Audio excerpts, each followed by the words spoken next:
बोलो श्री सद्गुरुदेव भगवान की जय।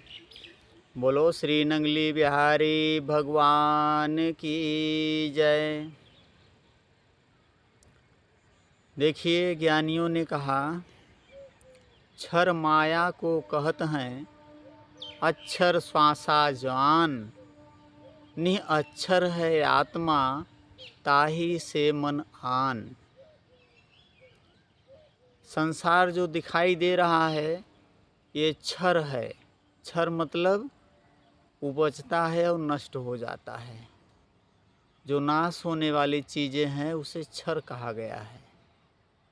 अक्षर श्वासा जान, जो श्वास के द्वारा साधना करते हैं वह अक्षर की साधना करते हैं। और ज्ञानी जन श्वासा के द्वारा साधना करते हैं। इसे अजबा जाप भी कहते हैं, क्योंकि श्वास बिना चलाए चल रही है, स्वतः चल रही है। कोई चाहे कि नहीं श्वास मैं चला रहा हूँ, मैं रोक दूँ तो ना चले, तो ये गलत फहमी है। आप सो जाते हो तो आप कहाँ चलाते हो, वो स्वयं चलती है। इसलिए जो है श्वासा सहज रूप में स्वयं चलने वाली चीज़ है। इसलिए इसे अजपा जाप भी लोगों ने कहा है। इसलिए कहे हैं कि क्षर माया को कहत हैं अक्षर श्वासा जान, निह अक्षर है आत्मा ताही से मनान। जो आत्मा है वह निह अक्षर है। निह अक्षर को जानने के लिए आपको जो है देहातीत आपको होना पड़ेगा। इंड पिंड ब्रह्मांड से न्यारा सो देश हमारा है। आपको देहातीत होना पड़ेगा। देहातीत ही आप जब साधना के द्वारा होंगे तो आपको जो है निरक्षर का बोध होगा। निरक्षर आत्मा को ही कहते हैं। आत्मा का दूसरा नाम है निह अक्षर, जहाँ कोई अक्षर नहीं है। आत्मा लिखा पढ़ी में नहीं आता। आत्मा को जो है लिखा पढ़ी से नहीं समझा जा सकता। इसके समझने के लिए आपको आत्मज्ञानियों का सत्संग करना पड़ेगा, साथ करना पड़ेगा, उनकी सेवा करनी पड़ेगी, उन्हें प्रसन्न करना पड़ेगा और उन्हें रिझाना पड़ेगा। तब जाकर यह विद्या आपको प्राप्त होगी। क्योंकि सेवरी ने पाई तो गुरु की सेवा से पाई, मीरा ने पाई तो गुरु की सेवा से पाई। जिन लोगों ने पाई, गुरु नानक देव जी के भी 2 शिष्य थे, उन्होंने भी पाई तो गुरु की सेवा से पाई।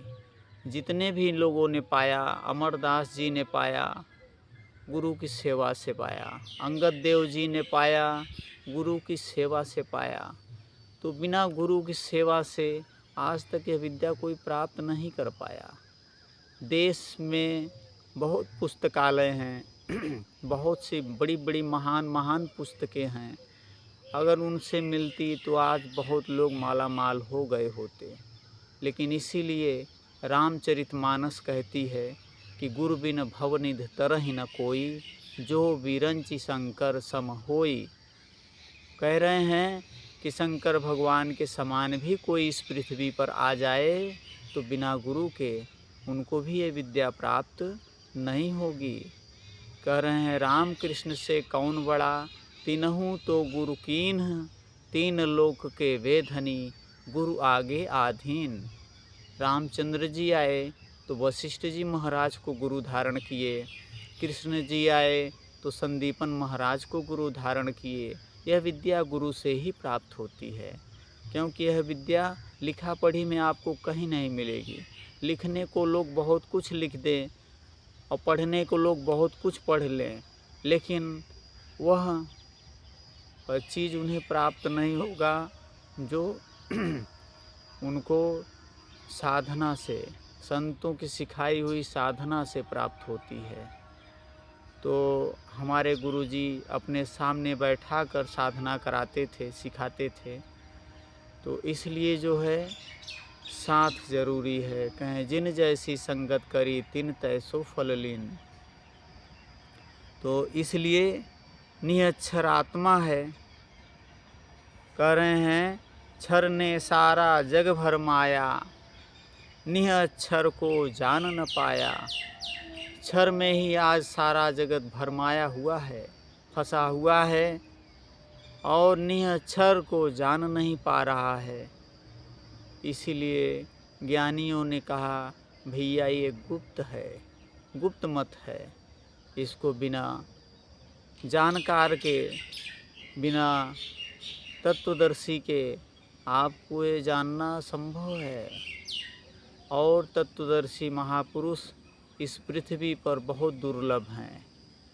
वो आडंबर में नहीं जीते, वो बनावटी में नहीं जीते, वो बहुत ही साधारण और सादगी में जीते हैं, बहुत ही साधारण और सादगी में जीते हैं और उनको लोग समझ भी नहीं पाते। इसलिए ज्ञानियों ने कहा कि जो है अगर आपको निअक्षर को जानना है, आत्मा को जानना है, तो आप पहले आत्मज्ञानी संत ढूंढो। आप आत्मज्ञानी संत को कैसे समझेंगे कौन आत्मज्ञानी है? आत्मज्ञानी की पहचान जो है कर पाना सबके बस की बात नहीं है।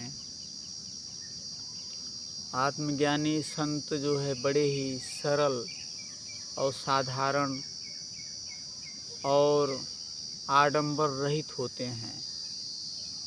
वो बहुत थोड़े में जीवन अपना जीना चाहते हैं। ज्ञानियों ने कहा ढेर पसारा मत करो, कर थोड़े की आस, ढेर पसारा जिन किया वो भी गए निराश। तो ढेर पसारा न कभी नहीं करते, वो थोड़े में जीना चाहते हैं। कबीर साहब देखिए जुलाहा का काम करते थे, उतना ही जो है कमाते थे जितने में रोजी रोटी चल जाए। कहते थे साईं इतना दीजिए, जामे कुटुम समाए, मैं भी भूखा ना रहूं और साधु न भूखा जाए। तो सब्रता उनके अंदर अथाह भरी रहती है और वो बड़े ही सरल और मृदु स्वभाव के होते हैं, किसी के प्रति कोई भेदभाव नहीं रखते हैं और बड़े ही साधारण में रहेंगे। इसीलिए लोग उनको समझ नहीं पाते हैं और कर्म से पहचाने जाते हैं। क्योंकि बोलने को तो लोग बहुत ही अच्छा अच्छा बोल लेते हैं, पढ़कर या जैसे भी ट्रेनिंग देकर और शिक्षा लेकर अच्छा अच्छा बोल लेते हैं, लेकिन जब करने की बात आती है, प्रैक्टिकल की बात आती है, तो वहाँ वो फेल हो जाते हैं। कहते हैं बकरी की चाल अलग होती है और शेर की चाल अलग होती है। और बकरी को अगर शेर की खाल पहना दी जाए और बता दिया जाए कि वो शेर जा रहा है, तो पहचानने वाला उसकी चाल से पहचान लेगा कि ये तो शेर नहीं है, बकरी है। तो चाल मतलब कर्म, आचरण, स्वभाव से पहचाने जाते हैं। तो और भी बारीकियां आगे वीडियो में आप लोगों को बताई जाएंगी।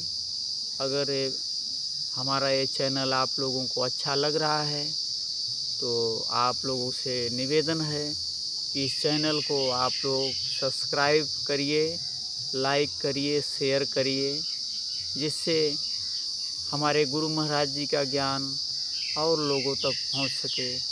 प्यार से बोलिए जय सच्चिदानंद।